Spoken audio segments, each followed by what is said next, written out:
Aloha and welcome to our video on the work of streams. In this video, we will explain how streams erode their channels and transport sediments. We'll talk about stream deposition. We'll show you pictures of the two different kinds of stream valleys. We'll talk about floods and flood control, and then finally we'll talk about drainage basins. So streams carry on two important processes. The first one is going to be erosion, and the second one is going to be transport. Now, erosion in this case is going to be breaking down stuff. Transport is going to be moving that stuff away. By erosion, we have three primary forces that go through this erosion. The first is going to be abrasion, and abrasion is quite simply knocking into stuff, okay? It's going to be moving stuff away, hitting it like that. Grinding is where you're going to be like using the particulate matter that's there to grind away at the bottom. And then dissolving would be dissolving away the minerals and things in the rocks that you can then carry away that way.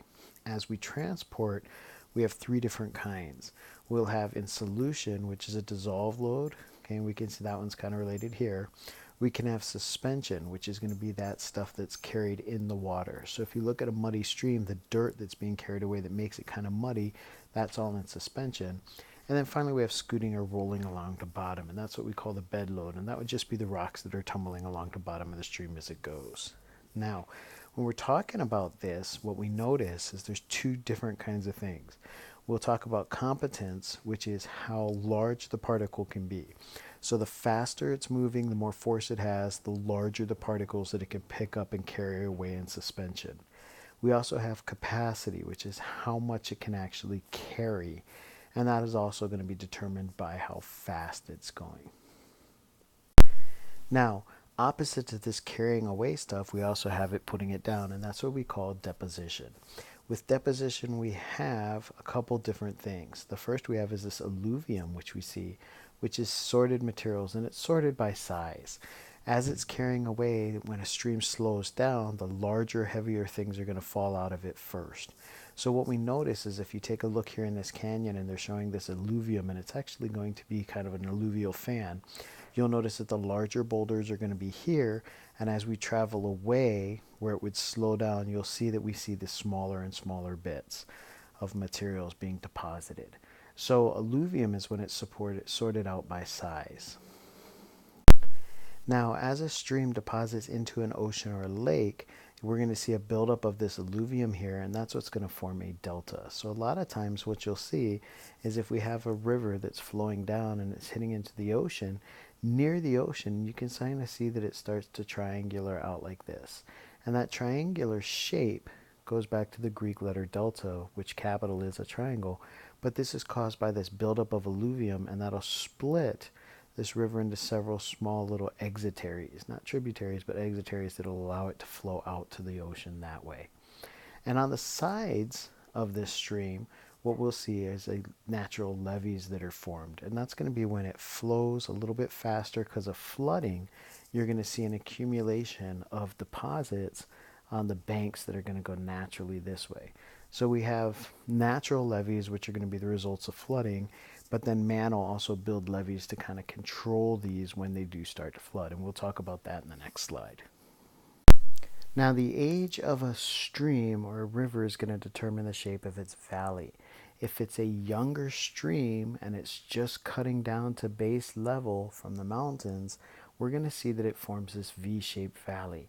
And you can see this V-shape really clearly here, where what we have is we have a faster moving stream that's going to quickly cut through and erode away the material, causing this deep V shape.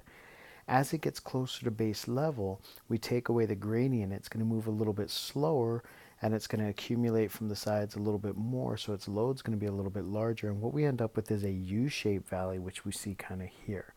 So we can see that the age is going to kind of make a difference. This V-shaped valley in time, given the ability to continue to flow, will eventually form into a U-shaped valley. Okay, so let's talk about floods and flood control. Floods quite simply means there's too much water. Okay, we have too much water flowing in the streams, and it causes it to overflow its banks.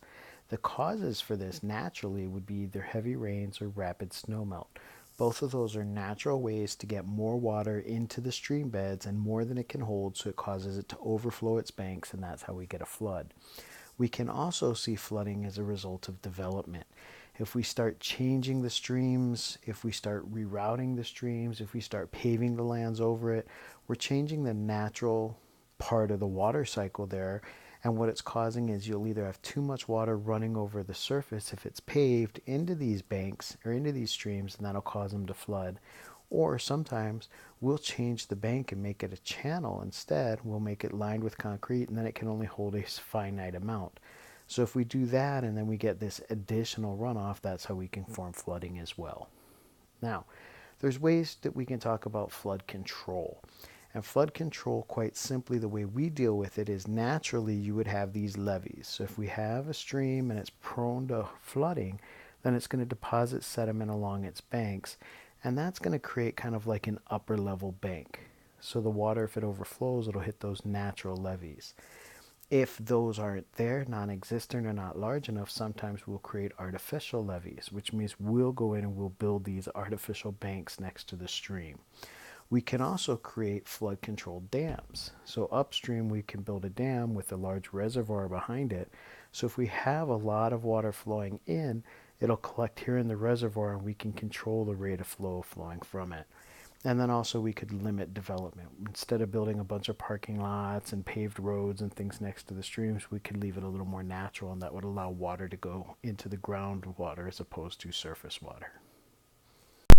Okay, so next we're going to talk about drainage basins. And drainage basins are quite simply just the term that's used for where a stream drains. So all of the water that's going to flow into a stream. So if we take our little simple model here and we have one stream that's coming down here, we'll notice that any water that's on the insides of these two peaks is going to trickle down into this stream, and that's how it'll find its way to the ocean. So for this stream here that we can kind of see right here is where the stream is, its drainage basin is going to be this entire area here. So it can be small, it can be a single valley draining into a single stream, or we can have large drainage basins. And perhaps one of the largest, and the largest in our country, is this one you see right here. And this here is going to be the Mississippi drainage basin. Okay, so that's it for our video. As always, good luck on the lessons, and we'll see you in the next video.